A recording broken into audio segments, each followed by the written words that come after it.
اور صحابہ رضوان اللہ علیہم اجمعین ہر طبقے کے تھے، کچھ فقیر بھی تھے، کچھ مالدار بھی تھے. بہت سارے صحابہ اپنی مالداری میں رہتے ہوئے حضور صلی اللہ علیہ وسلم کی اطاعت کرتے ہوئے کامیاب ہوئے. آپ علیہ الصلوۃ والسلام نے ان کو پوری امت کے لیے نمونہ اور آئیڈیل بنایا. حضرت عبد الرحمن بن عوف رضی اللہ عنہ یہ بڑے مالدار صحابی تھے، لیکن کبھی بھی دین کو چھوڑ کر دنیا کے پیچھے نہیں لگے، بلکہ جب انسان اپنے آپ کو اللہ کا مطیع بنا دیتا ہے، جب انسان اللہ تبارک و تعالیٰ کے احکام اور اللہ تبارک و تعالیٰ کی اطاعت کے پیچھے اپنے آپ کو ڈال دیتا ہے، تو اللہ تبارک و تعالیٰ کی رحمت اور فضل بھی ہوتا ہے. اور جب بندہ اللہ تبارک و تعالیٰ کے لیے اپنے آپ کو، ان کی اطاعت کے لیے اپنے آپ کو اللہ کے حوالے کر دیتا ہے، اللہ کے احکام کو بجا لاتا ہے، جب نماز کا حکم آتا ہے تو نماز والے اعمال کو بجا لاتا ہے، تو اللہ تبارک و تعالیٰ کا اس کے ساتھ ایک خاص معاملہ ہوتا ہے. اور صحابہ رضوان اللہ علیہم اجمعین کے ساتھ اللہ تبارک و تعالیٰ نے وہ نصرت اور مدد کا واقعہ اور مدد کا جو وعدہ فرمایا تھا وہ پورا کیا. اسی طرح آج ہمارے ذمے میں بھی اللہ تبارک و تعالیٰ نے جتنے احکام دیے ہیں، یہ انسان یہ کہتا ہے کہ مجھے وقت نہیں ملتا، میرے پاس میں ملازمت میں رہتا ہوں، اس کی وجہ سے احکام چھوٹ جاتے ہیں. یہ تمام کی تمام چیزیں اس وجہ سے ہوتی ہے کہ اللہ تبارک و تعالیٰ کی عظمت ہمارے دلوں میں نہیں، بلکہ جب انسان کے اندر اللہ تبارک و تعالیٰ کی عظمت ہو، اللہ تبارک و تعالیٰ سے محبت ہو، تو انسان یہ کہنے سے پہلے بہت سی مرتبہ سوچے گا. اگر ہم صحابہ رضوان اللہ علیہم اجمعین کی قربانی، ہم تک یہ جو دین پہنچا ہے اس کے پیچھے ان کی قربانی کو دیکھیں تو انسان اس وقت حسرت کرنے لگتا ہے، اس وقت تعجب کرنے لگتا ہے کہ یہ بھی تو ہمارے آبادی تھے، یہ بھی ہمارے جیسے لوگ تھے، لیکن انہوں نے دین کو پہنچانے کے لیے جو ہم تک دین پہنچا ہے، ہم مسلمان ہیں، تو اس اسلام سے پہلے ہم سے پہلے کتنی قربانیاں دی گئی ہیں، کتنے بیوی بچوں کو قربان کیا گیا ہے. اور صحابہ رضوان اللہ علیہم اجمعین دین کے پہنچانے کے لیے ایک جگہ سے دوسری جگہ، ایک جگہ اپنے مقام کو چھوڑ کر دوسری جگہ جا رہے ہیں. حضرت عقبہ ابن نافع رضی اللہ عنہ جب صحابہ رضوان اللہ علیہم اجمعین اعلاء کلمت اللہ دین کو پہچانے کے لیے آگے پہنچے تو ایک ایسے مقام پر جا کر رکے جہاں پورے جنگل ہی جنگل تھے. لیکن جب انسان اللہ تبارک و تعالیٰ کی اطاعت کے پیچھے اپنے آپ کو ڈال دیتا ہے تو اللہ تبارک و تعالیٰ جتنی بھی مخلوق ہے تمام کی تمام مخلوق کو اس کا مطیع اور فرمانبردار بنا دیتا ہے. حضرت عقبہ ابن نافع رضی اللہ عنہ وہاں پہنچ کر کہتے ہیں کہ اے جنگل کے جانوروں، ہم اللہ کے رسول کے صحابی ہیں، تمہیں حکم دیا جا رہا ہے کہ تم ان جگہوں کو خالی کر دو.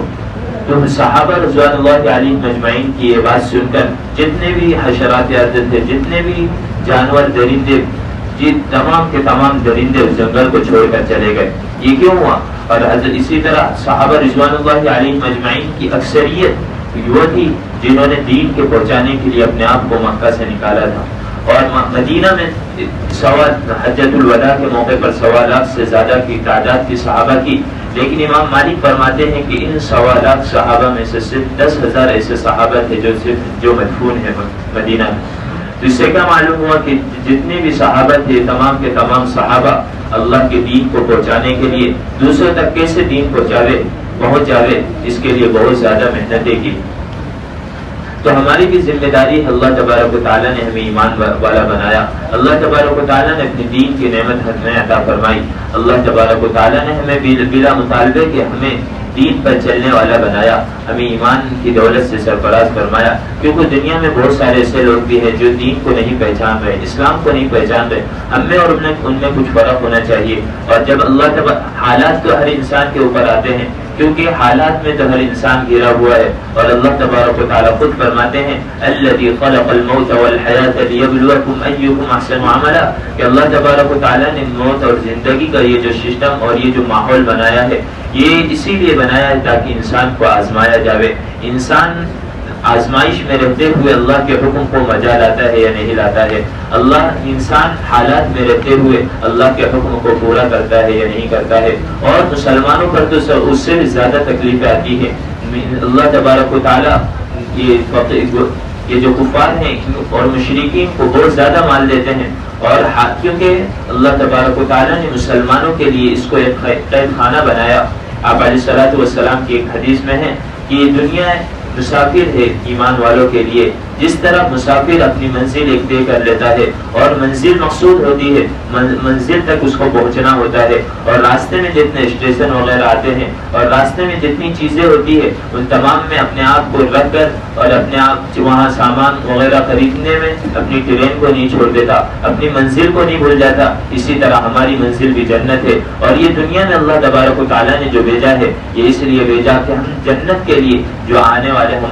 ہمیشہ ہمیشہ کے لیے جو جنت ہے اس کی تیاری کر لیں، کیونکہ انسان کو جو عقل واسطہ پڑے گا وہ اعمال سے واسطہ پڑے گا۔ انسان کے ساتھ جب انسان کا انتقال ہو جاتا ہے تو تین چیزیں اس کے ساتھ ہوتی ہیں، لیکن کچھ تو وہ ہوتے ہیں جو گھر ہی میں چھوٹ جاتے ہیں اور کچھ وہ ہوتے ہیں جو انسان کے قبر تک جاتے ہیں۔ آپ علیہ الصلوۃ والسلام نے اس کو مثال دے کر فرمایا کہ تم سمجھو کہ کسی کے تین دوست ہیں، ایک دوست وہ ہے جو قبر تک بھی ساتھ نہیں دیتا بلکہ وہ گھر ہی میں چھوٹ جاتا، وہ دوست مال ہے، اور ایک ساتھی ایسے کچھ دوست ایسے ہوتے ہیں جو قبر تک ساتھ دینے کے لیے جاتے ہیں لیکن پھر قبر کے پاس پہنچنے کے بعد وہ بھی لوٹ آتے ہیں، یہ رشتہ دار ہیں۔ لیکن ایک دوست ایسا ہے جو اس کے لیے ہمیشہ ہمیشہ ساتھ رہتا ہے، اور وہ دوست وہ ہے جو اس کے اعمال ہیں۔ انسان کے جب اعمال درست ہوتے ہیں، انسان نے اللہ تبارک و تعالیٰ کے حکم اور حضور صلی اللہ علیہ وسلم کی تعلیمات کو اپنی زندگی میں بسایا ہوگا، حضور صلی اللہ علیہ وسلم کی سنتوں پر عمل کرنے کا جذبہ پیدا ہوا ہوگا۔ حضور صلی اللہ علیہ وسلم نے ہمیں حکم فرمایا، لہذا محبت رسول اللہ صلی اللہ علیہ وسلم کا یہ تقاضا ہے کہ انسان حضور صلی اللہ علیہ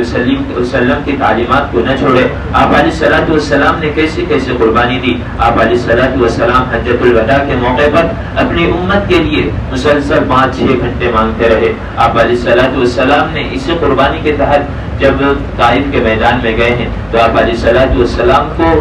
اپنی امت کے لیے گئے تھے، لوگوں کے لیے، تاکہ لوگ ایمان میں داخل ہو کر جنت میں جانے والے بن جائیں۔ لیکن آپ علیہ الصلوۃ والسلام کے ساتھ طائف والوں نے کیسا برا معاملہ کیا تھا، آپ علیہ الصلوۃ والسلام کو پتھروں سے مارا تھا۔ لیکن آپ علیہ الصلوۃ والسلام کو امت کے ساتھ اتنی شفقت تھی، اگر آپ چاہتے تو اس وقت اپنی امت کے لیے بد دعا فرما دیتے، لیکن آپ علیہ الصلوۃ والسلام نے اس وقت فرمایا تھا کہ چھوڑ دو، اگر یہ ایمان نہیں لاتے تو آئندہ چل کر ان کی نسل آئے گی، وہ ایمان لے کر آئے گی۔ تو آپ علیہ الصلوۃ والسلام کے اندر امت کی ایسی ہمدردی تھی، امت سے ایسا پیار تھا۔ آپ علیہ الصلوۃ والسلام کا جب انتقال ہو رہا ہے، انتقال کے وقت آپ علیہ الصلوۃ والسلام کو امت کی فکر ہے، اور امت کو جو اصل تحفہ دے کر گئے جس میں ہم آج سستی برتتے ہیں، آپ علیہ السلام انسان موت کے وقت اپنی سب سے زیادہ پسندیدہ چیز کو